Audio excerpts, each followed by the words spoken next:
Vamos a dar comienzo a este coloquio homenaje al maestro Antonio Bienvenida. Como sabéis, en el Club Cocherito, que el pasado 20 de noviembre ha cumplido 112 años, desde su fundación, pues estamos un poco intentando traer al club desde toreros, ganaderos, nuevas promesas. Se han venido novilleros sin caballos el otro día, pero desde luego que este año, este 2022, pues teníamos una deuda moral y una obligación intrínseca, que era pues rendir un homenaje a don Antonio Bienvenida. Coincidimos con Paloma y con Gonzalo en Santander este año, y la verdad es que la idea era haberlo hecho un día de la Semana Grande, pero bueno, las cosas no, por diferentes cuestiones no se pudo, y la verdad es que, bueno, pues yo creo que hoy es el día en que vamos a rendir ese homenaje y ese tributo merecido a Antonio, a la figura de Antonio Bienvenida, y en cierta forma también pues a lo que es la dinastía Bienvenida en general. Ahí me da un poco de pudor el estar aquí cuando pues nos acompaña don Luis Bollaín, que es un íntimo amigo de la familia. Está Alfonso Carlos, está Leopoldo, que también han tenido relación con la familia, pero bueno, intentaré hacer un poco aquí de moderador o de coordinador, y siempre desde luego pues contando con vuestras aportaciones en cualquier momento que lo deseéis. Hablar de Antonio Bienvenida es hablar prácticamente de medio siglo del toreo, porque empieza a torear con Chicuelo, con Marcial Lalanda, con Manolete, con Domingo Ortega. Luego ya entra gente, diríamos, más de su quinta, ¿no? Con Luis Miguel, con Litri, con Manolo Vázquez, con Aparicio, con Antoñete, con Ordóñez, con Hostos, Curro Romero, y en la época final ya, pues con Manzanares, con Paquirri, con el Niño de la Capea, con lo cual tenemos prácticamente pues un recorrido prácticamente, como decía, de medio siglo del toreo. Y qué mejor pues que contar con Paloma Mejías, la hija menor de Antonio Bienvenida, y con Gonzalo, su hijo, y por lo tanto nieto del maestro, para los cuales pues os pido un aplauso de bienvenida. Porque han hecho un esfuerzo, acaban de llegar hace muy poquito, y por cuestiones de trabajo pues marcharán mañana también a primera hora, con lo cual sé que no ha sido un viaje especialmente de placer. Espero que estéis a gusto, pero la verdad es que el viaje ha sido pues en estos términos. Muy buenas tardes, Paloma. Buenas tardes y muchísimas gracias a todos por estar aquí, y al Club Cocherito por organizar este homenaje a mi padre, que nos emociona tantísimo en su centenario. Y bueno, estamos emocionados y agradecidísimos de verles aquí y estar con ustedes. Así que sí que ha sido un viaje de placer. Bien, para nosotros también es un placer el contar con vuestra presencia. Hemos sacado de la vitrina este traje de Antonio Bienvenida, que estaba, Paloma enseguida se ha percatado. Cuéntanos dónde estaba, Paloma. Pues este traje se lo regaló mi padre a Luis Bollaín, el padre de don Luis, y era grandísimo amigo de mis padres, tanto Conchita como Luis, y bueno, se lo regaló mi padre. Yo creo que él lo tenía en su casa y luego pues pasó a manos de don Luis, y Luis pues lo debió de ceder al Club Cocherito, y me ha hecho muchísima ilusión porque era un color muy bonito. De vez en cuando lo utilizaba mi padre, como saben, los verdes, el verde manzana especialmente era su color, pero este color también en varias ocasiones se hizo trajes, con lo cual me ha hecho muchísima ilusión de verle aquí. Nos ha parecido que luciera sacarlo hoy de la vitrina donde luce todos los días. Gonzalo, muy buenas tardes también. Buenas tardes. Pues Gonzalo es un poco el guardián, el custodio de toda la historia y de todos los objetos que tiene de su abuelo. Gonzalo. Bueno, muchísimas gracias, Sabino. La verdad que estoy encantado de estar aquí, de pasar este rato con todos ustedes, recordando a mi abuelo, al que por razones evidentes no pude conocer, pero a lo largo de mi vida pues me he preocupado de estudiar, de leer, de conocer a todas las personas que le trataron y bueno, pues hay una parte importante que he recibido a través de mi familia, de la tradición familiar, y por otro lado hay otra parte importante de los amigos y esas personas que le conocieron y le trataron. Y entre esas personas muchos tenían vinculación con el Club Cocherito de Bilbao. En la actualidad pues podemos hablar con don Luis Bollaín, ¿no? que es una institución en mi casa, por lo tanto es una alegría poderle ver aquí. Y tantos otros amigos, también Pepe Vicario, que era amigo suyo en Madrid, cliente del banco, y hace unos años fue la persona que me invitó al Club Cocherito, y pude pasar por aquí un minuto para ver este vestido, pero hoy he disfrutado muchísimo esta visita al club y estoy encantado de estar con vosotros. Muchísimas gracias. Pues muchísimas gracias. Don Alfonso. Dígame usted. Buenas tardes. Buenas tardes. Bienvenido. Ahora que estamos con los bienvenida, bienvenido. ¿Cuál es tu relación con los bienvenida? Pues la relación mía con los bienvenida se remonta a Pepote, a Pepe, que iba a ser padrino de boda de mis padres, perdón, a Manolo, he dicho Manolo. Iba a ser padrino de boda de mis padres, pero le sobrevino el percance de su enfermedad. Él se dio cuenta de que se iba y le pidió a Pepe, a su hermano, que fuese él el padrino. Y por consecuencia, cuando vine yo al mundo, pues Pepote me sacó a mí la pila bautismal. Con un extraño atuendo, por otra parte, era que yo iba envuelto en el capote de paseos de Pepe, en uno de ellos, y me colocaron una boina roja. Lo cual quiere decir que algún carlista debía haber por mi familia. Lo que siento es no tener esa foto. Ese es el punto de relación con los bienvenida. Después, con Manolo la amistad de mi padre era entrañable. Incluso recorrió España entera en plena temporada, porque mi padre le dijo a Manolo: voy a pedir una excedencia, ¿me admites contigo? Y dice: hombre, por Dios. Y se fueron y estuvieron una temporada entera. Después de esa relación con Manolo, lógicamente vino la de Pepe. Pero mi padre tenía devoción por don Antonio. ¿Qué le vamos a hacer? La misma que he tenido yo. Yo he tenido devoción por Antonio, don Antonio, y por don Ángel Luis. Por los dos. Quizás porque es a los que más he conocido. A Juan le conocí, pero ya más adelante. Y esa relación con los bienvenida determinó que se dijese de mi padre que era el cónsul general del bienvenidismo en la villa. Bueno, pues está muy bien. Esa es mi relación con los bienvenidos. Muy bien. Pues empezamos un poco por el principio, para ordenarnos en este medio siglo de toreo.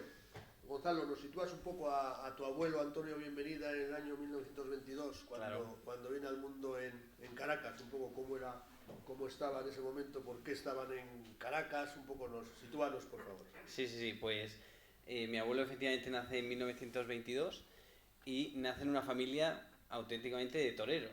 Su padre, el Papa Negro, era matador de toros, estaba todavía en activo, aunque sus años de gloria fue en la primera década de siglo, fue digamos los años en los que ejerció como figura del toreo, hasta una cornada muy grave que tuvo. Y tanto el abuelo de mi abuelo, digamos el padre del Papa Negro, ya fue el primer torero de la familia, fue subalterno, y el Papa Negro y su hermano fueron toreros. El hermano del Papa Negro, el tío de mi abuelo, también fue subalterno. Por lo tanto, mi abuelo nace en una familia en la que en la generación anterior ya había habido 3 toreros y sus 3 hermanos mayores, que eran Manolo, Pepe y Rafael, también estaban empezando a ser toreros. Él nace en Venezuela, en Caracas, porque el Papa Negro seguía toreando allí y las temporadas cada vez eran más largas porque en España no encontraba ese acomodo, ese hueco dentro de las temporadas que había tenido en otros momentos, y en América sí seguían valorándole. Y entonces, pues por circunstancias nació allí.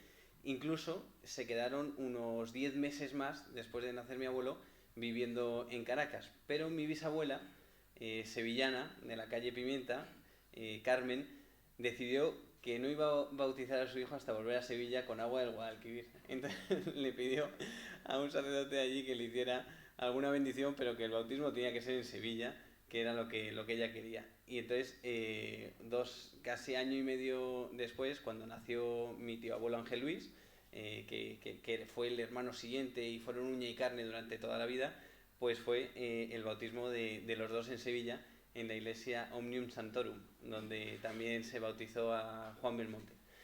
Y en la calle Feria, me parece, ¿verdad? Y luego mi abuelo, en ese contexto, pues lógicamente lo que quería era ser torero, como sus hermanos. Su gran admiración ya desde niño era Domingo Ortega, que era el gran rival del hermano mayor, de Manolo Bienvenida, y de hecho pues tenían su pique de hermanos, ¿no? Decía, pero ¿cómo no es más partidario mío, que soy tu hermano? Pero él estaba a piñón fijo con Manolo Bienvenida. No, Con Domingo Ortega, perdón. Y a partir de ahí, pues la foto que estamos viendo en la pantalla, la pequeña, pues es de la familia viviendo en Sevilla, ¿no? Ahí se ve a los hermanos Manolo, Pepe, creo que sí, Rafael, que no le veía, Antonio, Ángel Luis, Carmen Pilar y Juan a los pies de mi bisabuela, de Carmen. Y bueno, pues fueron unos años muy felices en los que Manolo Bienvenida, con 16 años, tomó la alternativa y enseguida se situó en los primeros puestos del escalafón. Fue una gran figura del toreo.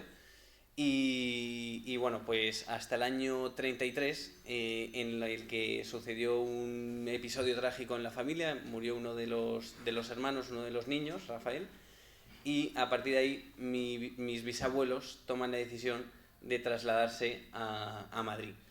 Gonzalo, perdona, he leído que eso me recordaba a algunas cosas de otros toreros también, que en Sevilla, que en la Alameda de Hércules, que entre los hermanos practicaban, ¿no? Y que tenían un perro o algo así, y que sabían vestir según, ¿no? ¿Cómo era aquello, Paloma? Sí. Sí, bueno, ellos practicaban por todas partes, era horrible, porque hasta por la calle, y yo he comentado que cuando murió mi padre yo tenía 14 años, ¿no? Entonces, pues ya se pueden ustedes imaginar, desde los 9 hasta los 14, pues todo el día con mi padre a todas partes, porque encima me llevaban yo era la pequeña y mis hermanos ya estaban cada uno por su lado y me llevaban a mí a donde fueran, ahí iba yo. Y con respecto a torear por donde fuera, con un perro o con lo que fuera, mi padre por la calle de repente se ponía a torear, que iba yo con él, me moría de la vergüenza y le decía, papá, por favor, no, que nos está, porque claro, todo el mundo sabía quién era, Antonio Bienvenida. Además, pues en el año 71, 72, 73, yo con 10, 11, 12 años, me moría de la vergüenza de pensar que todo el mundo miraba a Antonio Bienvenida toreando de salón por la calle, ¿no? Y efectivamente, nosotros en casa teníamos un perro. La anécdota que tú vas a contar, yo no sé exactamente cómo es, pero sí he oído, la contará Gonzalo, pero en casa con los perros, bueno, y los chicos míos, los chicos no, Gonzalo, especialmente, con el perro que tenemos, que ahora ya tiene 14 años, pero bueno, lo traía asado como si fuera un toro detrás de la muleta, toreando todo el rato. Todo perro tiene su lidia. Eso es así. Lo que pasa que efectivamente eso fue en Sevilla, pues claro, eran niños, todos querían ser toreros, y luego un poco la transmisión del Papa Negro principal a sus hijos era la torería las 24 horas del día, ¿no? Y ellos tenían que ser toreros en todo momento. Entonces hay una frase que a mí me gustaba mucho de mi tío Ángel Luis, que decía mi padre nos enseñó el toreo y mi madre nos enseñó la fe. Entonces era un poco los dos pilares fundamentales de la educación que recibieron desde niños. Y entonces efectivamente tenían un perro que lo traían frito y lo torearon 1500 veces. Allí para la mea de Hércules, ¿no? Le iban toreando según el vestía, etcétera, etcétera. Sí, sí, sí. Porque sí que, Alfonso, cuando quieras intervienes, ¿eh? Que te Sí, sí. Porque... Bueno, pues sí, voy a intervenir en relación con la dinastía. El primero es José o Manuel. Manuel. Sí. Pues que sepas que Manuel dio el primer lance en la Plaza de Toros de Vistalegre de Bilbao. Así. Anda, fíjate. No sabía. Sí, se hizo un estudio de... Lo hizo, me parece que era Litri o alguna cosa así. Litri, don Emiliano Uruñuela. Sí. Y entonces decía, primer capotazo. Manuel, Mejías, bienvenida. Ah. Que iba con Chicorro, con alguno de estos. Con el gordito. Con el gordito. Sí. Con el gordito. Tiene razón. Con el gordito. O sea que Qué bueno. hasta en eso tenéis una Sí. cierto parentesco con Bilbao. Claro, qué bueno. Bueno, nos habíamos quedado entonces que vienen de Venezuela Eso a es. Sevilla y cuando fallece Rafael. Rafael van a Madrid. Sí. Entonces, en Sevilla digamos, sus dos puntos importantes era en la calle Marqués de Paradas y donde vivían, que esta foto es de allí, y la finca La Gloria, donde Manolo Bienvenida tenía una pequeña ganadería, donde entrenaban y donde el Papa Negro pues también se preocupaba de organizar eventos con todos sus amigos de Sevilla, ¿no? Y entonces hay bueno, por cerrar el capítulo de Sevilla, hay una parte de la película de Juncal, de la serie, en la que Juncal, enfrente de la maestranza, se quita el sombrero y le dice buenos días, mi reina, ¿no? Y casi le recita una poesía a la Plaza de Toros. Pues ese era también el Papa Negro. O sea, mi bisabuelo, como os digo, es que veía, o sea, el toreo para él era todo y estaba en todas las facetas de la vida. Luego en Madrid se instalan en la calle General Mola 3, en el número 3, actual Príncipe de Vergara, y allí es una casa que tiene un patio en el que se convierte en una plaza de toros sin animales, pero con constantemente bueno, pues entrenamientos, numerosos toreros que iban allí a aprender, a entender un poco la filosofía de mi bisabuelo. Y bueno, pues mi abuelo Antonio crece en ese contexto con el parón o el paréntesis de la guerra civil, como todos los toreros de su generación. A él le coge en la época de novillero y bueno, pues tiene un poco una carrera de novillero un poco a trompicones por razones evidentes. En esos años hace pareja primero con Pepe Luis Vázquez, que se desmarca, toma la alternativa pronto y se posiciona muy rápido como primera figura del toreo, y también con Paquito Casado, otro torero de la época con el que alternó muchísimas tardes, y especialmente la tarde de los 3 pases cambiados de Madrid, de novillero, que fue un poco la guinda de su carrera como novillero. Fue una faena en la que citaba al toro con la muleta plegada y en el momento del embroque le cambiaba la trayectoria pegándole un paso de pecho sin soltar la muleta, como lo ha hecho recientemente Morante de la Puebla en la Feria de Otoño de Madrid. Y entonces realizó 3 veces el pase cambiado y fue una faena de muchísimo impacto. A partir de ahí, pues mi abuelo ya queda bien posicionado para la alternativa, pero todavía ese toro de los 3 pases cambiados no lo consigue matar bien, y el Papa Negro, su padre, que era su apoderado, le dice: Antonio, para tomar la alternativa tiene que ser un impacto, tiene que ser algo que no lo ha hecho nadie.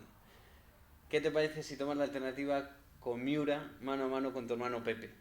Y entonces mi abuelo, que también le iba a la marcha, me dijo: venga, pues adelante.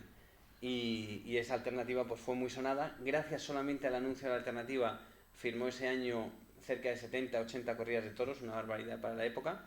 Y bueno, pues eso también fue una anécdota importante. Sí, la alternativa es muy buena. Hay dos novilladas en el año 40, ¿no? Una es el 15 de junio y otra es el 3 de noviembre, que es la del quite de la escoba, Sí, o quite del milagro también, ¿no? en Sevilla. Esa fue en Sevilla. Sí, sí, sí, sí. Que cuentan, bueno, en la biografía de Antonio Merida, de Filiberto Mira, cuenta que ese pase del quite de la escoba, creo que son unas chicuelinas templadas, algo así. Y con la mano muy baja. Con la mano muy baja, y cuentan que ese día a la mañana se había encontrado con Chicuelo, ¿no? Y que le había deseado suerte, y que en cierta forma en aquel momento pues se recordó un poco de Chicuelo y se decidió por hacer aquel quite. O sea que muy buen ambiente de novillero, ¿no? Y llega eso, la alternativa. Y hay una anécdota también en la alternativa que es muy graciosa.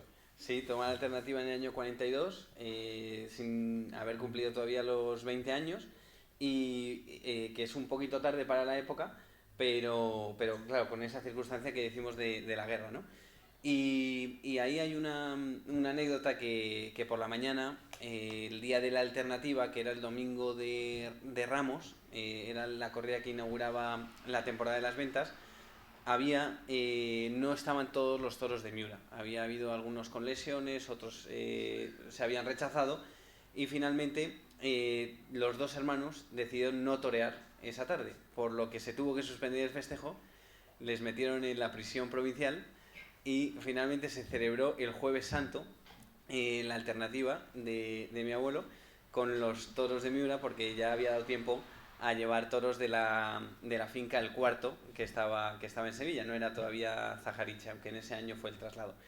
Y entonces en ese momento mi abuelo pues se convirtió en matador de toros, por fin con una corrida de Miura. No fue una tarde súper exitosa, pero bueno, pues fue un día muy importante de su carrera, lógicamente. Y se truncó esa temporada tan importante en Barcelona, precisamente realizando el pase cambiado. Un toro le pegó una cornada en el vientre muy fuerte y en el mes de julio, y entonces tuvo que estar en cama muchísimos meses y estuvo muy fastidiado. Entonces perdió todas esas corridas que había programado, pero eso al final pues fue lo de menos, porque estuvo a punto de perder la vida. El éxito, yo creo que de esa alternativa un poco fue eso, ¿no? El hacer esa alternativa con los toros de Miura, y esa reacción de ellos de que no había 6 Miura, pues no matamos, porque nos hemos comprometido a tomar la alternativa con una corrida de Miura, ¿no? Y Sí. no querer matarla y acabar en el calabozo, ¿no? Lo cual podíamos pensar en algún ingenio del Papa Negro, Alfonso, alguna cosa así de estas. El Papa Negro, a quien yo conocí también mucho, porque yo asistía a una tertulia que tenía en la casa de General Mola, y aquella tertulia, estos son recuerdos que no se olvidan, ¿no? Era en el mes antes de San Isidro, era un poquito antes, de finales de abril, una cosa así. Asistían Adolfo Marsillac, asistía José Bódalo, vamos a ver, Jaime de Armiñán, Claro. don Luis de Armiñán, el padre. Mi padrino. Es su padrino. ¿Es tu padrino, don Luis? Bueno, pues estaban ellos allí y yo iba de oyente, porque mi padre iba, pero iba de fijo, yo iba un poco de espontáneo y tal. Bueno, y a mí eso me marcó mucho en el sentido del conocimiento del Papa Negro. El Papa Negro oficiaba de gran preboste y era un personaje como para haberlo incluido en el realismo mágico. Es así, realismo mágico. Contaba unas aventuras fabulosas, unas verdad y otras seguro que mentira, pero las contaba con un arte esplendoroso. Tenía una fantasía. Una fantasía, pero impresionante. Y ese es el recuerdo que yo tengo del Papa Negro. Y en esas tertulias aprendí yo a escuchar. Yo no intervenía para nada, era un chico muy joven, muy jovencito, o sea que yo estaba, te voy a decir, estaba para entrar a la universidad, con 17 años, más o menos. Pero bueno, yo me consideraba que era un espontáneo allí, pero sí me empapé un poco de lo que decía aquella gente. Hoy sería impensable que unos actores como estos, que unos escritores como estos, etcétera, etcétera, asistiesen a una tertulia con el Papa Negro en el centro. Y el Papa Negro contaba unas cosas maravillosas, insisto, unas absolutamente entendibles y otras que no pasaban, pero que tenían una gracia. Como una de las que contó y que a mí se me han quedado para siempre, era que cuando en un viaje a América viajaban él, otros toreros y los toros. Esa la conoces, ¿no? Sí. Pues es genial. Y nada, dice que con un golpe de mar se abre uno de los cajones y cae un toro al agua. Y entonces le dicen, ¿y usted, don Manuel, qué hizo? Se cogió un capote, me eché al agua y a punta de capote me lo llevé otra vez al barco. Eso es genial. Es genial, pero claro, me cuento. Chico. Ahora, lo que pasa es que el Papa Negro había vivido mucho. Y ese vivir mucho influía bastante en el conocimiento que uno podía tener de él. Era un personaje único, único. Y en cuanto a la casa de General Mola, a lo que era el patio, donde allí se entrenaban todos, incluso me acuerdo que lo he visto, tenía una especie como de tablero. Sí, un burladero. Un burladero, efectivamente. He visto Y allí pues toreaban y demás. Y el Papa Negro enseñaba suertes. Y yo conocí en esa casa a Torquito. Porque Torquito era un ser muy apreciado por la familia Bienvenida. Y de alguna manera tuvo mucho que ver con la forma de torear y demás. Bueno, Qué bueno. pues mira, hablando de Torquito, tenía aquí la presentación de tu abuelo en Bilbao. En el año después de tomar la alternativa, actúa el 19 de junio, con Trono de Conde de la Corte, con Manolete y Pepe Luis. Ahí es nada. Y leo que Manolete, pone, ¿no?, que Manolete dijo, había hecho una faena muy buena, y dice, la ventaja que tenemos los demás frente a él es que durará en esto 25 años. Y como así no se puede torear todas las tardes, cuajará en todo ese tiempo 4 o 5 toros como el que le he visto en Bilbao. Y dice Filiberto Mira que fue grande el acierto de Manolete sobre el pronóstico, pero se quedó un poco corto porque Antonio toreó 29 temporadas como matador de toro y cuajó bastantes más que 4 o 5 toros. Nos habíamos quedado en la acogida de Barcelona, una acogida muy fuerte, ¿no? Doctor Olivé Millet, es el que le operó. Con extrema opción incluida, etcétera, ¿no? Más Sí. de 2 meses de restablecimiento. ¿Tú recuerdas? Bueno, pero haber oído, sí, o no se hablaba de las cosas en Bueno, casa. en la cornada grandes esas que le dieron hasta la extrema unción, no porque yo era muy pequeña, efectivamente, pero sí mis hermanos lo recuerdan y sobre todo en la del Cuello, la última que fue en Madrid, grande, y esas sí recuerdan, ellas eran muy pequeños, tendrían 5 o 6 años, y yo no había nacido, yo me llevo 8, 10 y 12 con mis hermanos. Entonces mis hermanos recuerdan un jaleo en la casa tremendo, mi madre desencajada, que papá ha tenido una cornada, mi hermana, la mayor con 6 años, decía mi otro hermano, Antonio, que papá ha tenido una cornada o algo, que he visto la camisa llena de sangre, pues esas cosas que ven los niños, ¿no? Y yo no, gracias a Dios no viví esas cornadas tan tremendas, pero sí he vivido muchas otras. La de la axila también, que fue bastante fuerte, que no sé si fue en San Sebastián de los Reyes.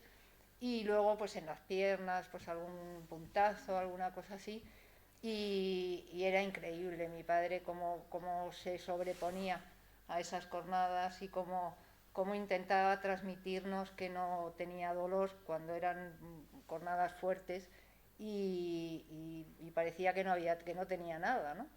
Luego, en cambio, también era muy mimoso y le gustaba que le hiciéramos caso. Entonces, de repente empezaba Pilón, a mí me llamaba Pilón. Y yo empezaba Pilón. Y yo iba, ¿qué papi? ¿Qué pasa? Siéntate aquí, que me duele mucho, ven aquí, siéntate, cuéntame cosas, cuéntame. Y ya empezaba yo a contarle pues cualquier historia del colegio o lo que fuera, y ya se quedaba él canturreando, que eso sí que lo hacía mucho con las cornadas y eso en la cama, y ya como para quitarle importancia y sí, pero vamos. Las cornadas sí se han vivido en casa. Claro. La acogida esta, dicen todos, claro, que era de las que te quitan, ¿no? De las que recién tomas la alternativa, te pega una acogida de estas y a ver qué es lo que pasa, ¿no?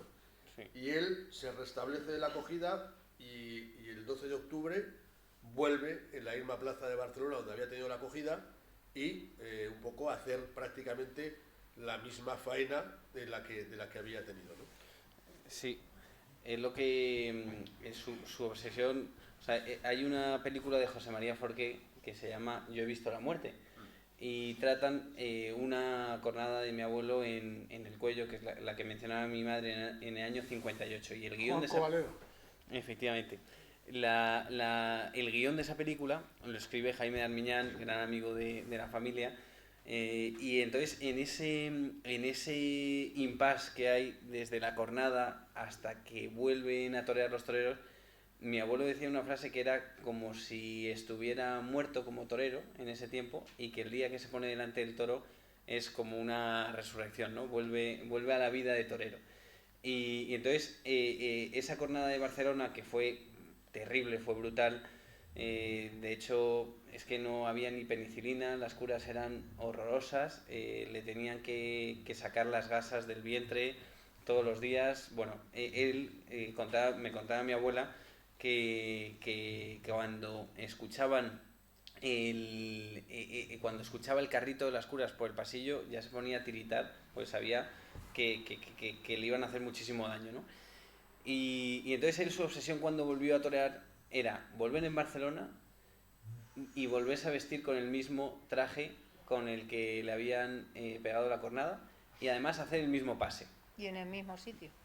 Y en el mismo sitio. Entonces, eso fue pues para él muy importante, una superación que le ayudó.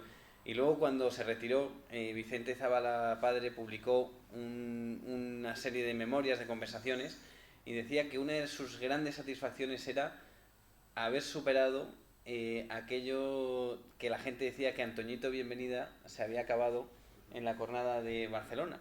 Fue una cornada que, como muy bien decía Sabino, le podía haber quitado absolutamente el toreo y luego estuvo 30 años más. Por lo tanto, gracias a Dios, pues se pudo recuperar, aunque fue lento y no fue de un día para otro, está claro.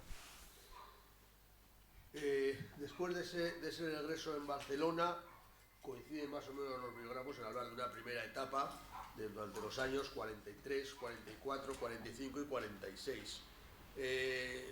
Y también coinciden en que, diríamos, no alcanza o no está en ese punto de muchas corridas, ¿no? Está ahí más o menos entre las 30, el año 45, 16, y parece como que siempre que iban las cosas cuesta abajo, en algún momento determinado pegaba un órdago, ¿no? Y hacía una apuesta a todo o nada. El año 47 es la primera feria de San Isidro, ¿no? Y es la primera, y él es el primer matador que actúa en la corrida de San Isidro, efectivamente. Y a partir de ahí, porque a mí de Bienvenida, que eso me llama la atención, ese punto o ese amor a Sevilla, que luego nos contará también Paloma cuando le llevaba de viaje cuando ya está retirado, ¿no? y volvía a Sevilla, ese punto de sevillanía, de amor a Sevilla, siendo un gran torero de Madrid, ¿no? Porque él realmente, diríamos que los grandes éxitos ya en la época principal de su carrera pasan por Madrid todos. Completamente, sí. Lo de Sevilla, ¿qué has dicho? No, te decía que siendo un gran torero de Madrid, el amor a Sevilla que nunca se le fue, ¿no? Sí, que tenía sí. Ese punto de No, de mi padre en sevillanía. Sevilla era, bueno, todos los años venía 3 o 4 veces, le encantaba Sevilla. Y yo recordaba que yo cada vez que podía venía con él, desde luego, y a mí yo tengo pasión por Sevilla y me encanta también. Y él tenía aquí no, en Sevilla, muchos amigos, vamos, aquí también, pero trastocado ahora. Y bueno, era visitar a sus amigos y comer con ellos y por supuesto hablar de toros porque eran aficionados y intelectuales que a mi padre le gustaba mucho hablar de, pues de literatura, de política, de pintura, cantaba todo lo que fuera tema cultura, ¿no? Y sí, vamos, Sevilla no perdonaba, y a mí me gusta tanto porque me lo transmitió él. Yo siempre iba con él, y si había toros y tocaba feria, tanto de Sevilla, feria de Sevilla como San Miguel o lo que fuera, ahí que estábamos en los toros, pero si no, pues campo, amigos o lo que fuera. Sí, sevillano total, vamos. Tú sabrás también, ¿verdad? Sí, sí. Ahora era torero de Madrid. Sí, era Eso, torero de Madrid. Como Manolo Vázquez era torero de Madrid. Sí. ¿Cuántas? Son 6, creo, las encerronas que tiene en Madrid. 6 Sí. toreas 6 veces, son las solitario. ventas Sí. con 6 toros. Efectivamente, la primera fue en el año 47, ese año que mencionabas, que era una corrida que estaba pensada o proyectada como un mano a mano con Manolete a final de temporada a beneficio del Montepío de Toreros, y lógicamente en agosto del 47 fue la tragedia de Linares y mi abuelo decidió estoquear esa corrida en solitario. Y esa fue la primera tarde. Yo creo que el perfil de mi abuelo como torero pues era muy interesante para las corridas de 6 toros, por la variedad que les inculcó el Papa Negro, por esa atención a todos los tercios, por ese cuidado de la lidia, por ese sentido de la colocación, bueno, y el ritmo que le daba a las tardes de 6 toros, y eso fue yo creo que una de sus grandes señas de identidad de su tauromaquia, ¿verdad? Absolutamente de acuerdo. Y una tarde, una tarde y una noche,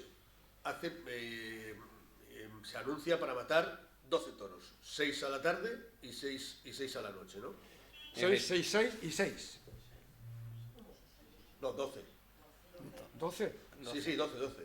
Sí. Yo creí que es que iba a matar, o sea, por la mañana 6, por la tarde 6 y por la noche, y no llegó. Pero vamos, no lo sé. Eran 6 12, por la tarde. Bueno, el caso es que tuvo un problema de gemelos. De hierros andaluces, y luego eran 6 por la noche de hierros salmantinos, ¿no? Sí, no pudo completar la gesta, efectivamente, pero claro, o sea, él venía, en esa época no era como ahora, ¿no? Que los toreros tienen oportunidad de matar muchos toros a puerta cerrada, es que además no era habitual, y él se había entrenado durante todo el invierno preparando esa corrida con tentaderos, y había llegado a torear hasta 30 vacas en un día.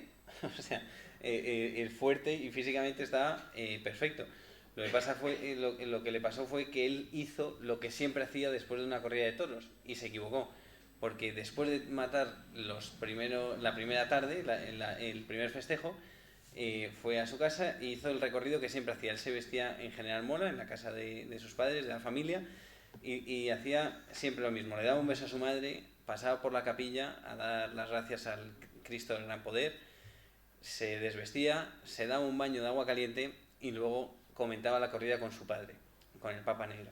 Ese era siempre lo que él hacía, el ritual, y después de eso pues atendía a amigos, a todo el que iba por allí. Lo que ocurrió aquel día fue eso, y entre la corrida de la tarde y de la noche se relajaron los músculos. ¿Qué pasó? Que cuando se volvió a activar en la noche, que estrenó un vestido verde, manzana y plata, por la tarde se puso verde, manzana y oro, y por la noche verde, manzana y plata, pues en el segundo toro le empezaron a dar unos calambres y unos tirones horrorosos.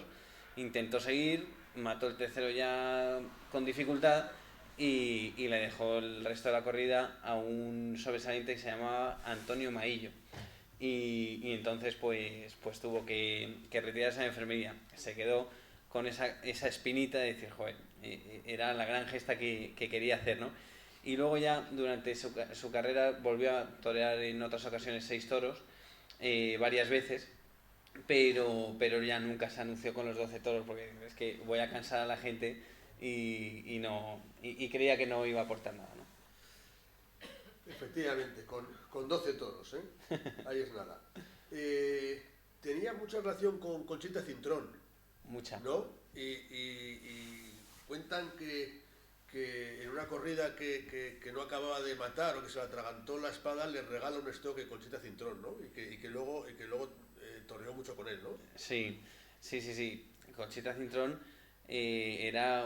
decía mi tío Ángel Luis que de todas las mujeres que había visto torear a pie era la que mejor toreaba y con más valor y con más gusto. Lo que pasa que bueno, pues las circunstancias, la época, ese momento no estaba bien visto, no estaba permitido, y ella se hizo rejoneadora. Pero siempre que podía, desde el caballo pinchaba con el rejón para bajarse y pegar unos doblones con la muleta y luego entrar a matar, ¿no?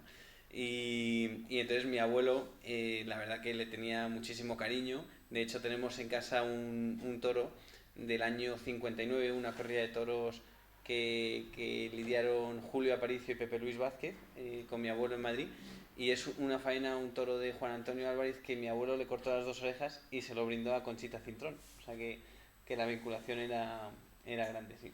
Es importante. Y hay una anécdota también que me ha hecho gracia. El año 48 es cuando se casan, ¿no? Tus padres, el año 48. Sí. Y cuentan que se van de viaje de novios, ¿no? De viaje de bodas, y que primero hacen noche en Zaragoza. Y entonces, un poco, porque claro, no hemos contado el tema de bienvenida, que a veces pues parece que es el apellido, ¿no? Natural. Y entonces ¿no? fueron a Zaragoza y bueno, pues cuando llevaron los papeles de que estaban casados, ¿no? La certificación, el libro de familia, lo enseñan y entonces le dicen, hombre, qué suerte tiene usted, se ha casado el mismo día que Antonio Bienvenida y en la misma iglesia, ¿no? Que Antonio Bienvenida. Y le dice, sí, es que yo soy Antonio Bienvenida. Y le dice, no, usted es Antonio Mejías. Y le dice, no, Antonio Bienvenida soy yo, ¿no? O sea, esa vinculación de los Bienvenida, porque viene del pueblo, de Extremadura, ¿no? Claro. Sí, el apellido es Mejías y el pueblo es un pueblecito pequeño que hay en Badajoz, que se llama Bienvenida. Ahí nacieron mi tío abuelo, mi abuelo, todos mis tíos, y nacieron ahí. Entonces a los primeros toreros les llamaban pues José Mejías de Bienvenida, o a mi abuelo, el Papa Negro, pues Manuel Mejías de Bienvenida. Y ya luego empezaron que Manuel Bienvenida, Pepe Bienvenida, Antonio Bienvenida, y ya se quedaron con Bienvenida, pero en realidad es un apodo, ¿no? Sí, el apellido es Mejías. Yo creo que a nivel popular, sí, ¿no? Pues mucha gente pensaría que era el apellido, claro, cuando apareció con los papeles del matrimonio Antonio Mejía dijo... Eso me pasó a mí algo similar que no tiene nada que ver con la historia de mi padre, pero cuando yo me casé con el padre de Gonzalo, los que nos organizaron el viaje de novios eran amigos míos. Y nos organizaron un viaje fantástico a las Islas Maldivas hace 30 y tantos años, cuando aquello era salvaje, no como ahora, y me preparan los billetes, todo. Bueno, pues yo me casé un sábado y el domingo pues nos íbamos de viaje, nos vamos para Barajas. Cuando entrego yo primero, antes que Luis, entrego los billetes y el DNI, y me dicen, no, pero necesitamos a que venga la persona, lo mismo que a mi padre. Y le digo, no, pero si soy yo la persona. No, pero es que usted aquí pone María Paloma Mejías Gutiérrez, y aquí pone María Paloma Bienvenida Gutiérrez. Y le digo, ay, no me lo puedo creer, le digo, ay, pues sí, claro, no me iba a poner a la persona a contarle la historia. Llamando al de la agencia, que era amigo, Nacho, que me ha pasado esto, pero tú no eres Bienvenida. Y yo, no, Mejías, ay, que yo no lo sabía. Y le digo, pues, ¿qué hago? Pues ya no me acuerdo cómo nos lo arreglaron y pudimos volar, pero sí nos pasó. Claro, este amigo dio por hecho, y a mí ni se me ocurrió decirle, oye, no pongas Bienvenida, porque pensé que lo sabía.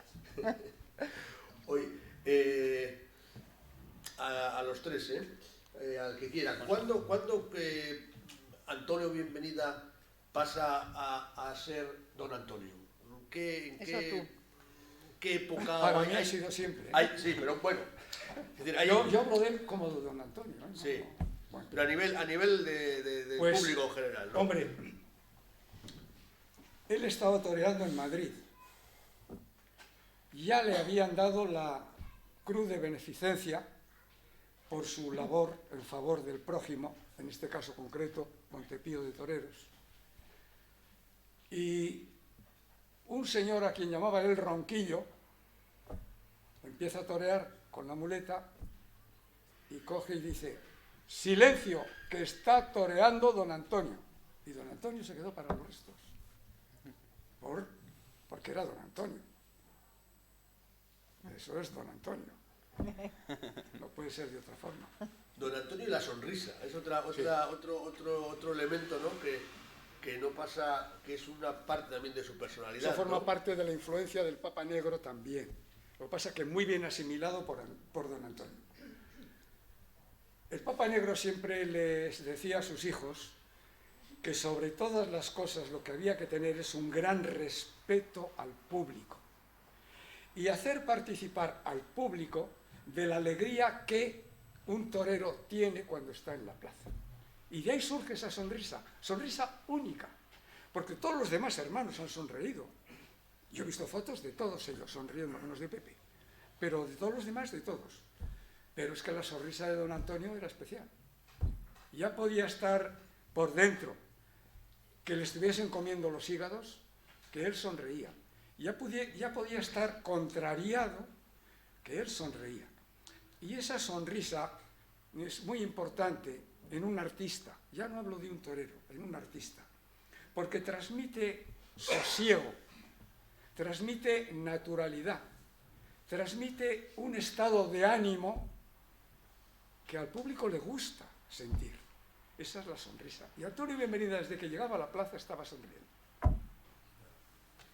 En general, son todas las fotos, ¿no? Sí. Todo. Y no parece que fuese una pose o algo artificial, ¿no? Sino que era un poco porque también su forma de ser, no su sonreía, carácter. Sí, tela marinera. cuidado, era tela marinera. Tenía mucho carácter. Muchísimo carácter. Sonreír sí sonreía y la verdad es que en casa había mucha alegría con él, ¿no? Cuando estaba en eso un poco, mi hijo Gonzalo se parece mucho, porque es que siempre está sonriendo, siempre está alegre, siempre, y mi padre le pasaba un poco eso, ¿no? Era la alegría de la casa.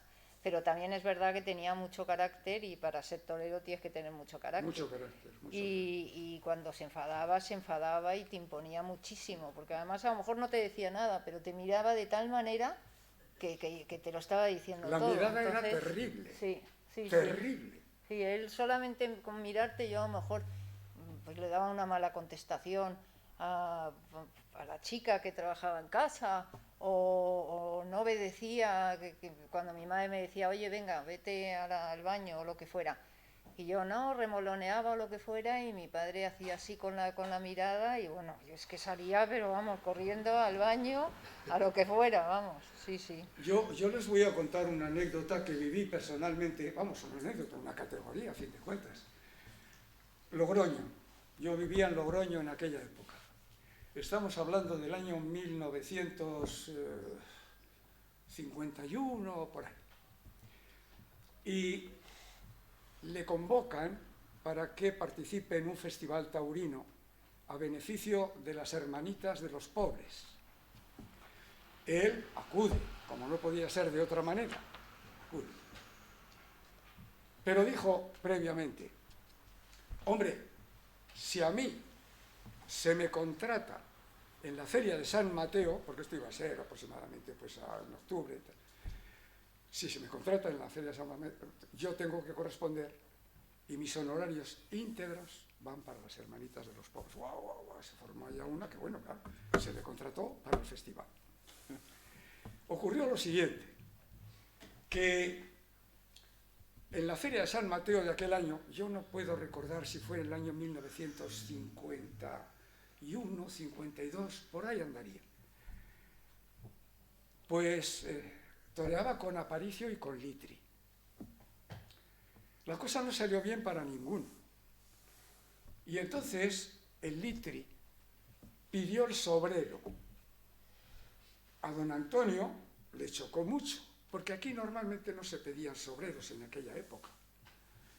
Y entonces se fue donde el Litri, él había solicitado, le habían entendido, le iban a soltar el sobrero a Litri, y entonces don Antonio, una cara de cuidado.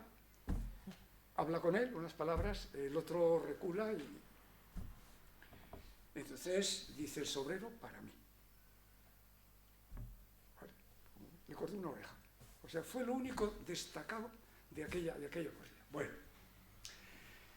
termina, se va al hotel, mi padre y yo y mi madre estábamos en el gran hotel esperándole, pues para darle la enhorabuena y tal y cual. Y estaba también el organizador del festival, un tal Castro, que trabajaba en la Telefónica de Logroño. A la entrada, en un sillón, estaba sentado don Pablo Martínez Elizondo, chopera, el primer chopera. Viene el señor de la Telefónica para recogerlo y llevarlo donde las hermanitas de los pobres. Ya tenía los billetes, porque claro, los toreros cobran en efectivo, en aquella época por lo menos.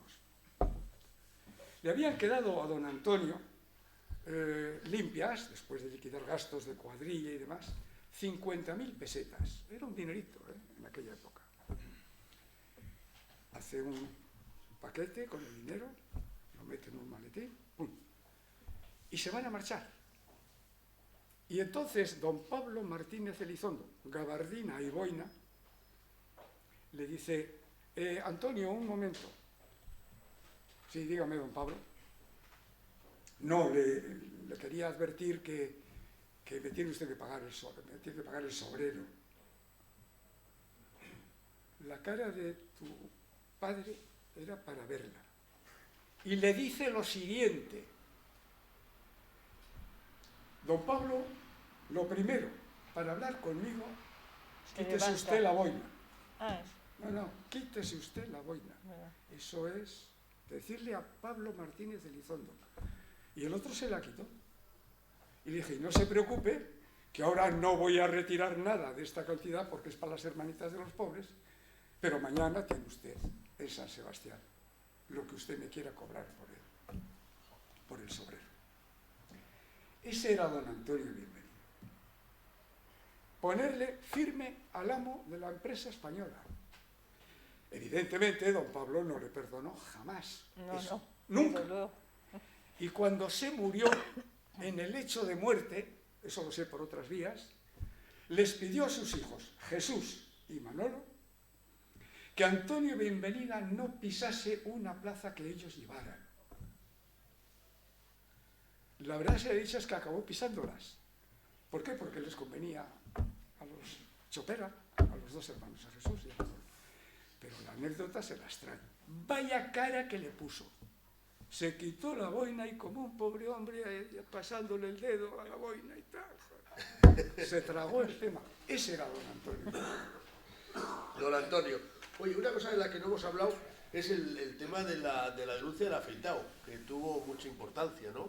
A raíz de... Le supuso un veto importante. A raíz del año 52, una corrida en Madrid también, del Conde de la Corte, luego una conferencia, un coloquio, ¿no? Haciendo amigos, como con don Pablo. Haciendo amigos. En la misma línea. No, pero yo creo que esa era su personalidad, sus valores y en definitiva en lo que él creía, ¿no? Él creía en una fiesta íntegra en la que cuando el espectador y el aficionado deja de respetar al torero porque se cree que lo que hace en el ruedo lo puede hacer él, porque los toros en ese momento estaban saliendo al ruedo pues en unas condiciones lamentables, y bueno, pues él intentó arreglarlo de forma interna, se reunió con ganaderos, con matadores, con empresarios, intentó atajar el problema y le tomaron como un loco, como bueno, pues como un díscolo, y entonces fue cuando decidió hacerlo público en una emisora de radio. Después el ABC se volcó con la campaña contra el afeitado y a partir de ahí pues tuvo el veto de prácticamente todas las figuras del toreo de ese momento, que decidieron que no iban a torear con él. Y él, la decisión que tomó fue si torear con cualquier compañero, no le importaba que no fueran los de mayor tirón taquillero, pero con la seguridad de que se iba a poner delante de corridas en puntas. Fueron temporadas muy duras en las que sus festejos bajaron muchísimo, tanto fue así que le ponían tantas trabas para contratarle que hasta él en muchas ocasiones decidió no torear en muchas plazas. Aumentó sus festejos en Portugal, aumentó sus festejos en Francia y las campañas americanas las hacía cada vez más largas, como evitando las grandes ferias españolas, y hasta un mano a mano con Julio Aparicio en Madrid, que fue un poco el punto de inflexión, cuando de nuevo las figuras empezaron a abrir esos carteles. Y bueno, hay una anécdota de esa etapa durísima para él, porque él lo que más respetaba siempre era a sus compañeros y defendía a todos los toreros, no permitía que nadie hablara mal de ninguno de ellos. Pues hubo un momento en el que varios toros a lo largo de esas temporadas le cogieron y ninguno le hería. Y entonces, eso es una fortuna, es una suerte, pero él ya estaba como diciendo, joder, estoy preocupado de matar corridas en puntas y me están cogiendo y no me hacen ni un rasguño. Va a pensar la gente que soy el primero que torea corridas arregladas. Hasta que en Zaragoza un toro le echó mano y le pegó una cornada en el gemelo, gracias a Dios de no mucha gravedad, y casi hasta que se alegraba por demostrar que estaba matando toros íntegros. Le pasó factura lo de la denuncia de la penitencia. Sí. Hubo muchos toreros con mucho nombre que lo vetaron. El que más le vetó fue Jumillano, Emilio Ortuño Jumillano, y se le declaró un veto mortal. Pero luego había otros toreros de mucho nombre. Sí. Sí. Antonio Ordóñez. Sí, todos. Ese fue otro de los que lo vetó a conciencia. Y luego todos los demás. Pero claro, hombre, el que más fuerza tenía era Ordóñez. Pero Ordóñez también se le puso enfrente. Luego al final yo creo que se entendieron bien y tal, ¿no? Pero ese fue un... Se arreglaron. Luego toreó en la Goyesca, ¿no? Con Ordóñez. Toreó en la Goyesca. Yo vi la Goyesca aquella. Hizo una faena a un toro llamado Cubanosito, de Antonio Ordóñez. Sí. Una faena que al rondeño le sentó como un tiro. Le sentó como un tiro, las cosas hay que decirlas. ¿Por qué? Porque era un toro suyo y él estaba orgullosísimo.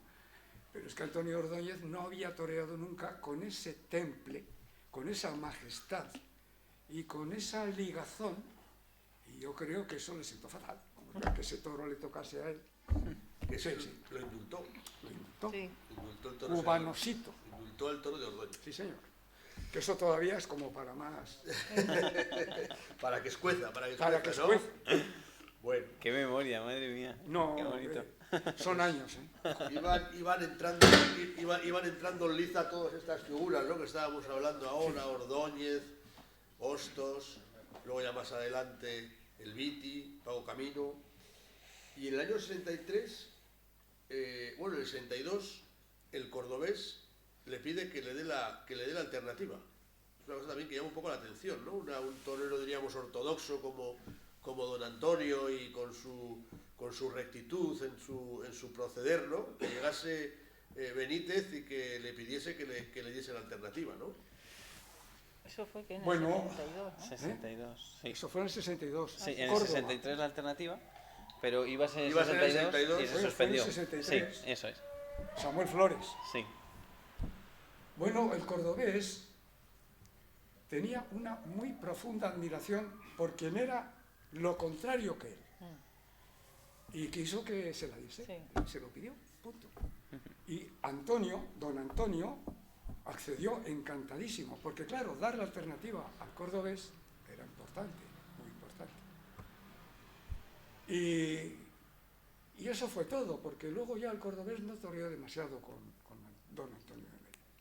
Sí, efectivamente hubo algunos amigos de la familia, como para pelotear a mi abuelo, pues hablaban mal del cordobés, ¿no? O largaban de él o le imitaban. No lo toleraba, No los dejaba. Eso es lo que siempre me contaba el tío Ángel Luis. Mucho, siempre, Y hay una anécdota de una de las pocas tardes que compartieron después de la alternativa, y es que mi abuelo le dijo, dice, Manolo, a ver si consigues dar unas cuantas tandas sin que te enganche la muleta. Y entonces dijo, vale. Y entonces efectivamente empezó una faena por ayudados por alto, y luego dos tandas maravillosas que no le tocaba la muleta, además con su mano izquierda que era prodigiosa, y allí la gente ni se inmutaba. Y entonces el cordobés se dio la vuelta, le guiñó un ojo a mi abuelo y ya empezó con todos sus líos, su salto de las ranas, su redondo, su tal, y como diciendo, para que veas. Y entonces mi abuelo decía una frase que cuando alguien se metía con él y efectivamente no lo toleraba, como recuerda Alfonso, decía, es que, dice, el cordobés hace lo que hacemos nosotros, pero nosotros no podemos hacer lo que hace el cordobés, ¿no? Como diciendo la gran diferencia que había entre las dos tauromaquias y luego ya imprimiendo cada uno su carácter. Y luego a nivel personal, también una anécdota que me contó un sacerdote al que quise muchísimo, don José Gil, que me dijo que cuando se murió mi abuelo, uno de los primeros toreros que llegó a General Mola a velarlo fue el cordobés. Y entonces, al parecer, cuando coincidían en monterías o en tentaderos o en algunos sitios, mi abuelo le decía, joder, Manolo, eres un ejemplo para la gente joven, tienes que ordenar tu vida y te tienes que casar. Todo el mundo sabe que vives con tu novia y te tienes que casar y tal. Y entonces cuando llegó el cordobés a General Mola, que estaba pues todo el mundo destrozado, con esa personalidad arrolladora que tiene, pues pegó un grito y dijo, Antonio Bienvenida ya está en el cielo y ha hecho el primer milagro, me caso con Martina.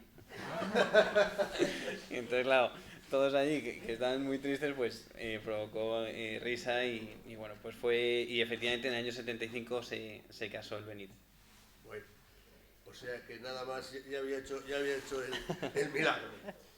Oye, fallece el Papa Negro, que supone, imagino que eso tendría un efecto muy importante, una ¿no? tristeza extraordinaria en toda la familia, porque el Papa Negro era un referente para ellos, en todos los sentidos.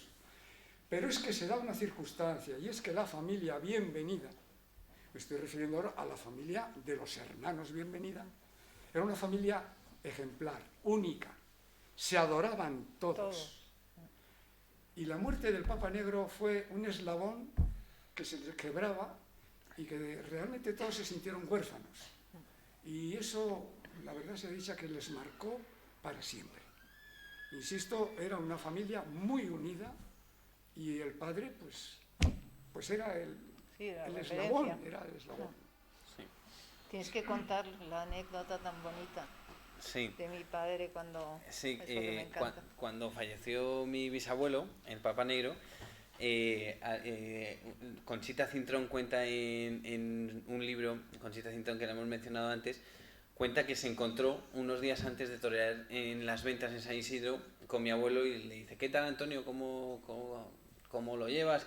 ¿Cómo ves la tarde que viene? Y dice, pues mira, la tarde bien, la corrida me gusta, San Isidro y demás, pues bien.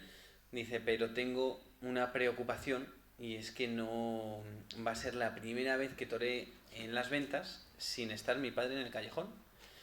Y eso, pues no sé cómo me voy a encontrar, porque yo tengo costumbre de cada vez que salgo de la cara del toro o que necesito consultar cualquier cosa, aunque sea con la mirada, ver a mi padre. Y dice, y en otras plazas pues a lo mejor me da igual, pero es que en las ventas, desde que debuté siempre ha estado ahí. Y entonces cuenta en el libro que al cabo del tiempo se volvieron a encontrar y le preguntó, oye, ¿cómo te fue? ¿Cómo te encontraste? ¿Te acordaste mucho de tu padre? Constantemente, desde que salí de casa, vestido de luces le tuve en mente. A la hora de brindar el toro, pues se lo brindé a él de forma interior. Y dice, la tarde se dio bien, dio una oreja, pero constantemente estaba pensando en él, ¿no? Y al volver a casa hizo lo que antes os he contado que hacía, ¿no? Le dio ese beso a su madre, pasó por la capilla a dar gracias al Gran Poder, se bañó y cuando recorría el pasillo para acceder a la salita donde siempre esperaba a su padre, pues decía, joder, y me va a faltar algo, ¿no? En esta tarde de toros, porque hasta que no ha comentado con su padre, pues no se había acabado para él la tarde de toros. Y al abrir la puerta, en el sitio donde siempre esperaba a su padre, estaba su madre. Estaba su madre sentada y le dijo, Antonio, ven y cuéntame cómo te ha ido la tarde. Nunca estaba ahí. Nunca estaba, claro, ella no, siempre estaba en un segundo plano y estaba organizando otras cosas, ¿no? Y en esa ocasión, por primera vez, pues estaba esperándole y le dijo, cuéntame quién te ha corrido el toro, quién de tus subalternos. Eso fue importante para él. Dentro de esa... Muy bonito. dentro de esa estética de bienvenida, también en esta ocasión se hace un traje, ¿no? Un traje verde y negro, ¿no? Después del fallecimiento del Sí, padre, verdad. ¿no? Sí, verde botella y azabache. Vamos a ir avanzando. Veo a don Luis Boyaín que se sonríe. Yo creo que recuerda cuando estáis hablando de todas esas cosas, ¿no? Imagino que vividas muchas en primera persona. Bueno, en primera persona no sé, pero muchos recuerdos me vienen de cosas que está Vamos a usar el micro. Sí. No, sí, tampoco. Sí. Yo solo recuerdo, el primer recuerdo que yo tengo de Antonio Bienvenida no es positivo. Es que nosotros veraneábamos en Galicia, desde Sevilla fuimos a Galicia, yo era muy pequeño. Eso es muy bueno. Y un día mi padre nos dice, se ha terminado el veraneo, nos vamos. Y es que, ¿qué pasa? Que Antonio mataba 6 toros en Madrid 2 días antes o 3 de lo que teníamos previsto el final del veraneo. Y dije, nos vamos ya, tenemos que ver a Antonio en Madrid. Ellos hizo polvo. Para poder ver los 6 toros de Antonio en Madrid. Luego yo, a mí de Antonio le conocí bastante y creo que para meternos con mi padre, que era, yo decía que mi padre no era aficionado a los toros, que era belmontista. Totalmente. Aficionado a los toros, pero era belmontista. Y para meternos con él decía, cuando claro, mi padre estaba entusiasmado con Antonio Bienvenida y le seguía y le decía, papá, estás flaqueando tu belmontismo, te estás haciendo de Antonio Bienvenida. No, es que Antonio Bienvenida es belmontiano. Entonces, pero aparte de su... Yo los recuerdos que tengo de los que he visto torear, los recuerdos que tengo mejores son de Antonio Bienvenida y de Curro Romero. Claro. Son con diferencia. Para la diferencia de que Curro Romero puedes tener una faena. Antonio es todo. Es decir, en la línea del toro, huir del toro. Sí. Lo hacía toreramente. Sí. Entonces era un torero. Curro Romero no era un torero, era un señor que toreaba como Los Ángeles cuando toreaba bien, pero luego era un desastre. Y sin embargo, Antonio Bienvenida en todo momento, en cómo hacía el pasillo, en cómo miraba, yo qué sé.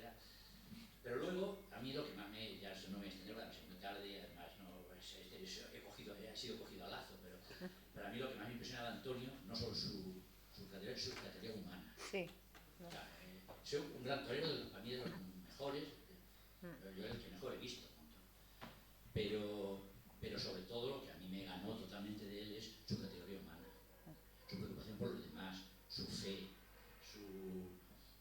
esa sonrisa que decías antes, esa sonrisa le salía de dentro, porque era un hombre sereno, con paz, que estaba con Dios también, y entonces era feliz, y hacía felices a los demás, con su sonrisa, con sus palabras, con su dedicación, con todo. Entonces, a mí eso es lo que más me llenó. Aquí el club me pidió un artículo con ocasión de la muerte de Ángel Luis, su hermano, y entonces yo a Ángel Luis le conocí poco. Entonces escribí el artículo ese, está publicado en la revista esa de agosto del club, en el que sobre todo hablaba yo más que nada de Antonio, claro, y ahí recordaba muchas de estas cosas, de todos los recuerdos que yo tenía de Antonio, los puse ahí en el artículo ese, de cómo se enfrentó a la muerte en los 2 o 3 días que estuvo desde la finca del tabernero hasta que falleció, animando a los demás y sonriendo y tal.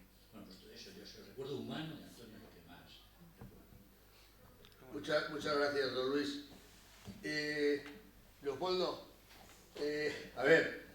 He visto torear poco a Antonio Bienvenida, pero sí tengo grandes referencias de Antonio Bienvenida, del torero que yo me he formado en su tauromaquia, que es Santiago Martínez Viti. El Viti es un admirador extraordinario de Antonio Bienvenida. Mira, Leopoldo, Antonio Bienvenida no ha sido un gran torero. Antonio Bienvenida ha sido torero de toreros y admiraba su torería extraordinaria. Dice, resumaba torería en cualquier momento, en el ruedo, cualquier detalle y su extraordinaria naturalidad. Lo admiraba profundamente. Luego se produce una circunstancia que también un gran amigo mío que me ayudó a ser mejor persona y me ayudó mucho en mi juventud y en mi niñez, en el deporte, que no tenía nada que ver, era José Luis Zembrano. Y me decía que en San Sebastián de los Reyes él había visto el toreo en aquella faena célebre de Antonio Bienvenida con la célebre frase del bisabuelo de Gonzalo, del abuelo de Paloma, respecto a Antonio Bienvenida. Y termino. Una que es justamente el revés. Yo estaba en Carreros, donde mi padre está enterrado, donde tenemos unas hectáreas, y una parte era nuestra y otra parte era de nuestros queridos parientes, Juan Martín, Carlota Aparicio y Juan Carlos Martín Aparicio, su hijo, el más conocido y el más añorado taurinamente hablando. Y una tarde yo hacía tertulias muchas con Juan Martín, al que admiraba profundamente por su clase, por su categoría de aficionado, y me dice: vente esta tarde, comemos y luego vemos, vienes a tomar café, porque va a tentar, viene a tentar Antonio Bienvenida. Año 74. Esas son las a las que iba yo todo el rato. De agosto. Yo lo estoy viendo, bueno, estuve allí charlando y de repente suena el teléfono de eso que sonaba: le paso desde Probliza para Carreros, no sé qué. Y me dice: vaya tragedia. Acaba de morir de repente la madre de Antonio. Pobre Antonio. Hoy se termina como torero, porque no concebirá volver de una corrida de toros sin darle un beso a su madre. Y yo entonces ya me marché de la casa de los Martín, me fui a mi casa donde se veía la carretera. Y yo creo que venía, si venía contigo, sí, Paloma, yo creo que era con un Sinca. Sí. Yo creo. Sí, sí. Con un Sinca 1200. Llegó. Y fue llegar y darle la noticia y salió a toda pastilla como un loco, como, vamos, tal. Y esa anécdota, y efectivamente tenían razón. Ese año 74, con el famoso brindis a Ángel Luis en Vista Alegre, pues puso fin a su corrida, a su trayectoria, porque probablemente no concebía poder torear sin volver a dar un beso a su madre. Bonito. Paloma.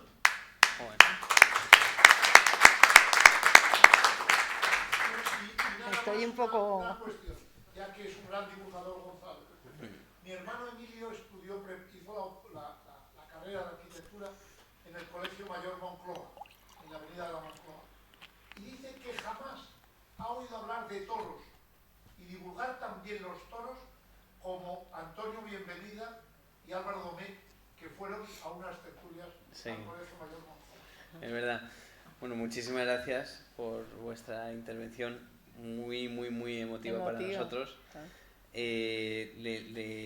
Por empezar por el final, lo de el Colegio Mayor Moncloa, don José Gil me contó que en una de esas tertulias con estudiantes, mi abuelo contaba una anécdota que le gustaba mucho contar, que decía que un día toreando en La Coruña, pues no se dio bien la cosa y le cayó una bronca fuerte. Y cuando ya se había pasado un poquito el jaleo, una señora en una barrera, con muy buena pinta, le dijo: Antoñito, Antoñito. Entonces él se acercó pensando pues que le iba a decir alguna palabra de cariño, y le dijo: te he visto esta mañana en misa, menos comulgar y más arrimarte. Y entonces el sacerdote, don José Gil, le decía a mi abuelo, dice: pero Antonio, ¿para qué cuentas eso? Sí, y decía mi abuelo: porque es la verdad, porque es que eso también es el toreo. Bueno, oye, vamos a ir acabando. Habíamos dado ahí un salto con las intervenciones de Bollaín y de Leopoldo en las experiencias suyas personales. Nos hemos saltado un poco lo que era la retirada en el año 66. Hablan de una ovación de 10 minutos en la última corrida, ¿no?, que tienen las ventas cuando se hace esta retirada. Vas un hasta luego, y como luego, pues después de unos años sin torear en público, pero toreando mucho en tentaderos y muchos festivales, ¿no?, ahí donde se le reclamaba, como otra vez pues vuelve en esa etapa final. Eso es, él en esos años, en ese paréntesis del 66 al 71, hay una entrevista que le hacen en El Ruedo, en el primer año de retirado, vamos, nada más retirarse, que claro, mi madre tiene 5 años y hay un entrecomillado que que dice su hija Paloma, le dice a su padre: papá, ahora que no eres torero, ¿qué eres? Claro, para ella era como inconcebible, ¿no? Era una parte más de la relación con su padre. Y luego en ese periodo de tiempo, pues mi abuelo inicia negocios, bueno, pues lo dedica más a la familia, pero su vida es torear. Él efectivamente responde a todas las causas benéficas a las que le llaman, tanto es así que hasta pagaba él mismo los honorarios a las cuadrillas para que quedara la mayor recaudación posible para todas las causas, hasta un punto que le cuesta un dineral cada vez que le llaman para torear. Y él lo hacía a gusto, lo hacía contento, pero claro, no podía ser. Pero María Luisa estaba muy nerviosa con ese tema. Claro, Sí. mi abuela le decía: oye, Antonio, sí, es fenomenal, y hay que ser... Y luego es que además la picaresca, ¿no? Porque un conocido empresario que prefiero no decir el nombre, me contó una anécdota con mucha gracia, pero que me tocó bastante la moral, porque me dijo que organizó un festival supuestamente benéfico y contrató a Antoñete y a mi abuelo para torear en un pueblo de Valladolid. Y al cabo del tiempo, bueno, pues me dijo, convenció a mi abuelo y tal, y entonces, claro, 50 años después me contaba esta historia, que había contratado a mi abuelo por primera vez en ese pueblecito, que se había recaudado dinero, y estaba así hablando con naturalidad, y tenía a la derecha a su mujer, y le dice: y con ese dinero nos casamos. O sea, que había sido a beneficio de su boda, no de la causa que le había contado mi abuelo, ¿no? Pero bueno, pues también es las cosas del toreo y de la época. Reaparece en el 71 con Luis Miguel Dominguín. Eso, creo que el invierno del 70-71 pues fue una maravilla, porque tentaron muchísimo juntos en Salamanca, en casa de Antonio Pérez Tabernero, organizaron un poco su cuartel general, y de ahí desde San Fernando iban a tentar a muchísimos sitios, también a Andalucía. Y fue una época muy bonita. Les apoderó Domingo Dominguín, y cuando estaban estructurando la temporada, dijo Domingo: oye, he pensado que empecéis con una corrida con poca presión en Canarias, en Las Palmas, y luego ya una semana después otra en Tenerife, y luego ya empezamos en España. Y mi abuelo dijo: me encanta el planteamiento, pero yo dejé de torear en Madrid y tengo que volver a Madrid. Es mi plaza, y sin Madrid pues no se entiende, ¿no? Que vuelva antes a torear sin pasar por San Isidro. Y ese San Isidro, la reaparición no fue tan lucida, estuvo muy bien con un toro de Samuel Flores, pero lo pinchó, y unos días después, en un mano a mano con Andrés Vázquez, cortó 3 orejas en una corrida concurso. Y eso fue un acicate importante, porque algunos toreros, algunos compañeros habían cuestionado un poco su reaparición, y para él fue eso un refuerzo de cara a toda la temporada. Y Domingo Dominguín también, con esas 3 orejas de San Isidro, pues pudo hacer una temporada importante. Le dio la alternativa a José Luis Galloso en el puerto de Santa María ese año, en el año 73, y fue también una de las faenas importantes suyas en esa segunda etapa. Y Luis Miguel Domínguez se la dio a José María Manzanares en Alicante, y bueno, torearon muchísimo juntos en esa época, hasta el año 74, cuando perfectamente ha contado Leopoldo ese episodio del fallecimiento de mi bisabuela, que le afectó muchísimo. Toreó un poquito más en el mes de septiembre, y en octubre todavía le quedaban 3 corridas de toros: la de Vistalegre, toreaba en Valencia por la Virgen de los Desamparados, y en San Lucas, en Jaén. Pero en Vistalegre se puso el capote negro de Joséito el Gallo, en luto por su madre, y él en ese paseillo se le ve muy serio, muy triste, y ya él tenía claro que era la última tarde que iba a torear. Bueno, pues ese era Antonio Bienvenida. La anécdota del capote ese de Joselito también tiene su Se lo pusieron en el féretro. tiene su interés. Gonzalo, ¿lo tenéis vosotros Sí. ahora ese capote? Sí, ese capote lo conserva mi madre. La verdad que es una maravilla. Es un capote que tiene ya 100 años, y es un capote que era parte de ese luto, de ese homenaje que le hizo Joséito el Gallo a su madre cuando falleció. Y él se hizo un vestido catafalco y azabache y un capote de paseo igual. Y Joselito le iba a dar la alternativa a un torero de Málaga al que había ayudado, que era Carnicerito de Málaga, Bernardo Muñoz Carnicerito de Málaga. Lógicamente en Talavera, o sea, por lo de Talavera, el fallecimiento de Joselito no puede llevarse a cabo esa alternativa y es su hermano Rafael el que le da la alternativa a Carnicerito de Málaga y le dice: mira, mi hermano te tenía mucho cariño, quería padrinarte como torero y yo te doy una de las cosas más valiosas que tenemos, que es el capote que se hizo mi madre por la muerte de nuestra madre. Carnicerito de Málaga fue novillero, fue matador, fue banderillero y en una época de su vida pues lo pasó muy mal económicamente y Antonio Ordóñez, que había sido uno de los toreros que le había llevado en su cuadrilla, organizó un festival a beneficio suyo. Entre medias de estas dos cosas, una hija de Bernardo Muñoz, Carnicerito de Málaga, se casa con Rafael de Paula. Y Rafael de Paula se orienta de ese capote y le dice a su entonces suegro que qué iba a pasar con ese capote. Entonces Bernardo le dice que algún día sería suyo, que ahí lo tenía, que estaba en casa, pero Paula lo admira el capote, le encanta, pero por alguna razón no lo coge ni lo utiliza ni se atreve casi a tocarlo. Después de ese festival tan bonito que lo organiza Ordóñez, en el que torea mi abuelo, esta vez sí con un fin solidario, Bernardo Muñoz le regala el capote negro a Antonio Ordóñez, en agradecimiento a todo lo que había hecho. Ordóñez ese capote lo conserva unos años y en el año 66, cuando mi abuelo se retira, a los pocos días de la retirada recibe en casa mi abuelo un paquete con el capote de paseo y una carta escrita con bolígrafo rojo de Antonio Ordóñez contándole esta historia del capote y diciéndole que lo debe tener él. Entonces, claro, mi abuelo lo conserva con muchísimo mimo, ese capote, y solamente se lo pone esa tarde de Vistalegre. Y ese día en Vistalegre compartía cartel con Curro Romero y Rafael de Paula.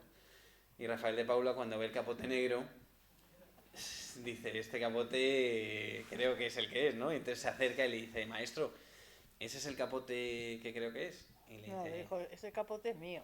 No, le dice, bueno, lo que fuera. Y entonces mi abuelo le dice: sí, claro, es el capote que tú conoces. Y dice: hombre, maestro, ese capote era mío. Y le dice mi abuelo: tú lo has dicho, era tuyo, ahora es mío.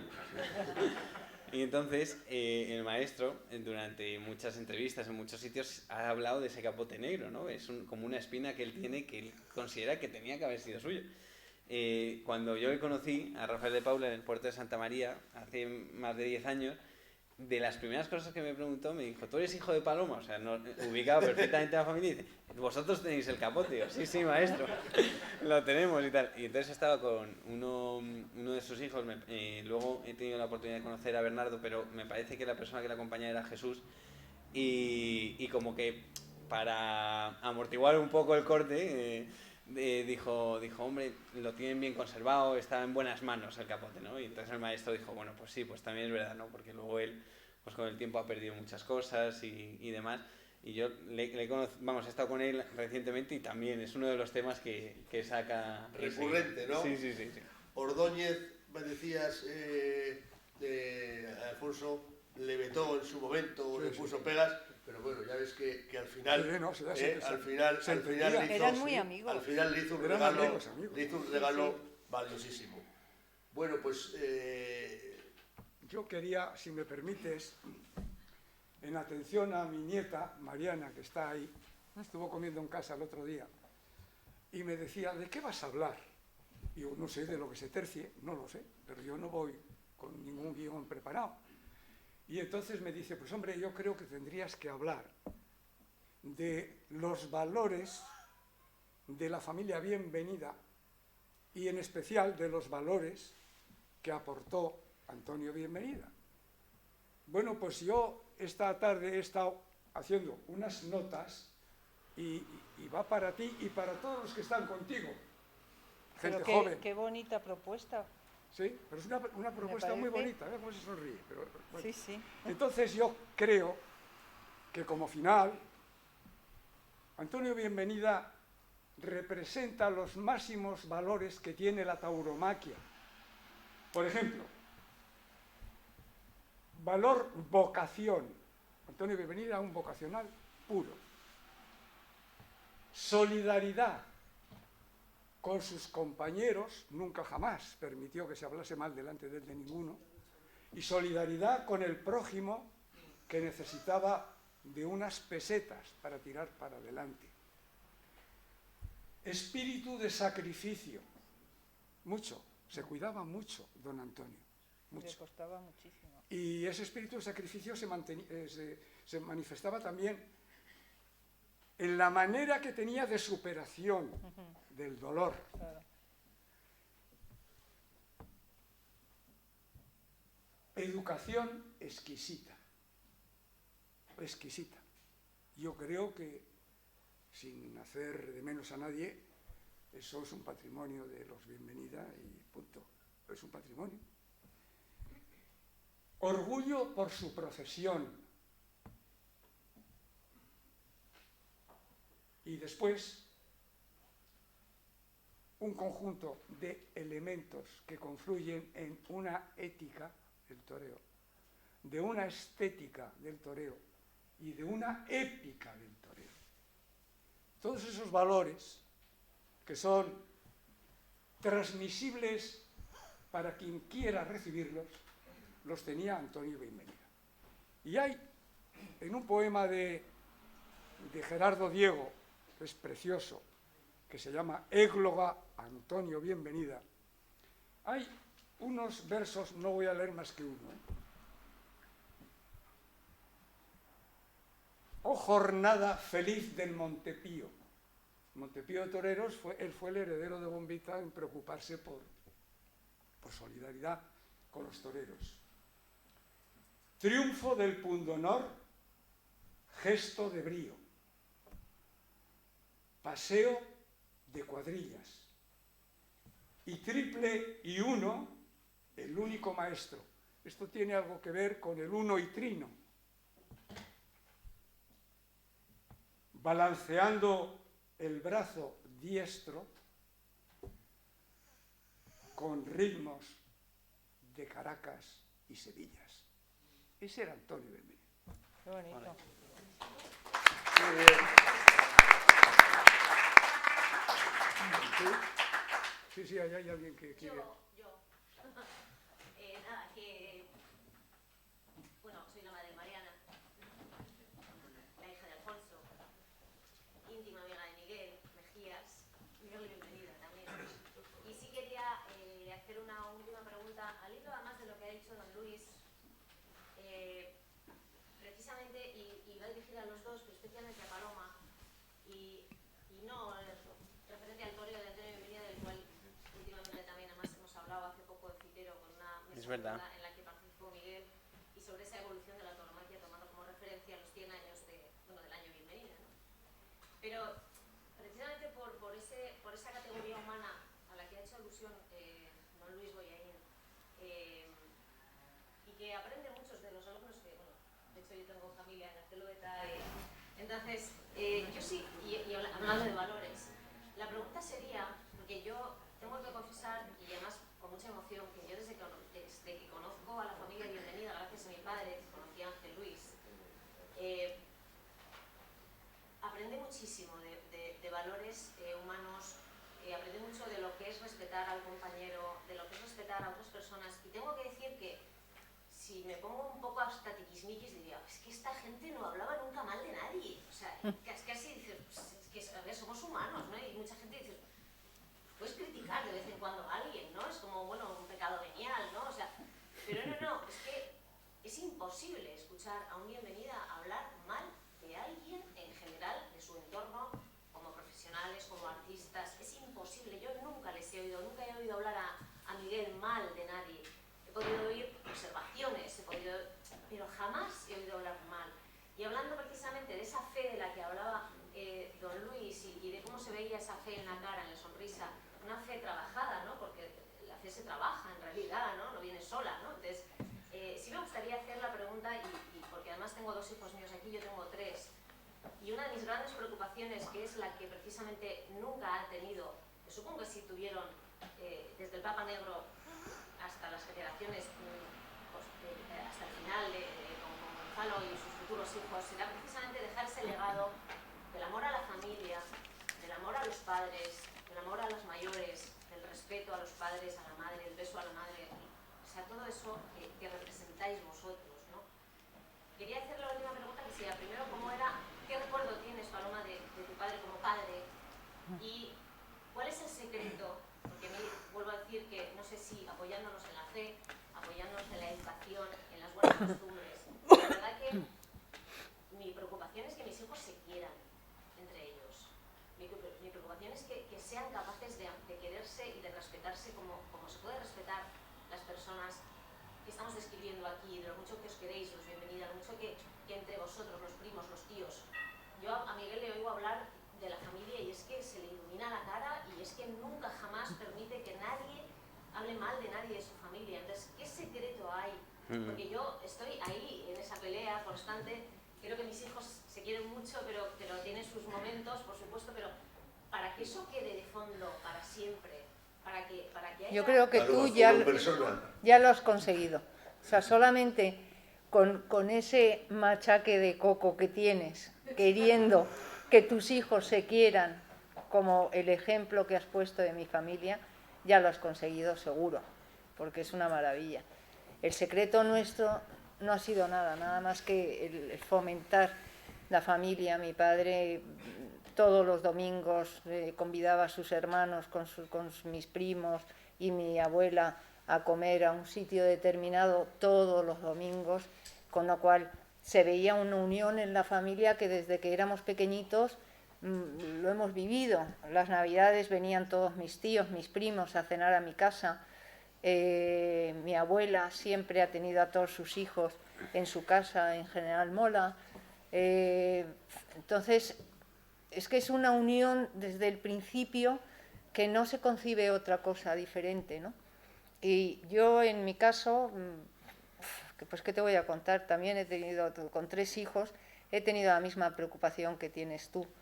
Y bueno, no sé si he conseguido todo lo que consiguieron mis padres y mis tíos o mis abuelos, pero sí he tratado de hacerlo, ¿no? De fomentarles que la familia es lo más importante, que podamos hablar de todos los temas con toda la libertad, que haya muchísimo respeto, que es lo más importante, y bueno, pues en esas estamos. Y bueno, pues sí, la verdad es que yo más o menos lo he conseguido, pero en casa de mis tíos, vamos, y de mi padre, pues es verdad que no se criticaba a nadie, era impensable.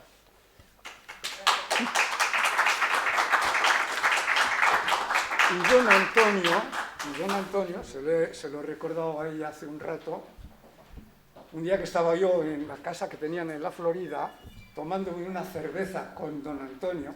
A don Antonio le gustaba mucho la cerveza, pues estaba Paloma, era una niña. Y bueno, pues yo hablaba con él y de repente vi un detalle maravilloso.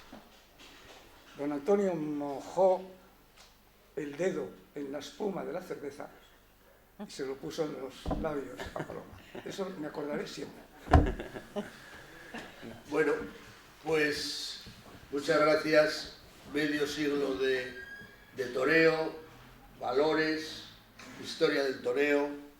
Alfonso, muchas gracias. No faltaba más. Gonzalo, querías poner una... Nada, muy rápido. Una anécdota en relación a lo que decía Covadonga.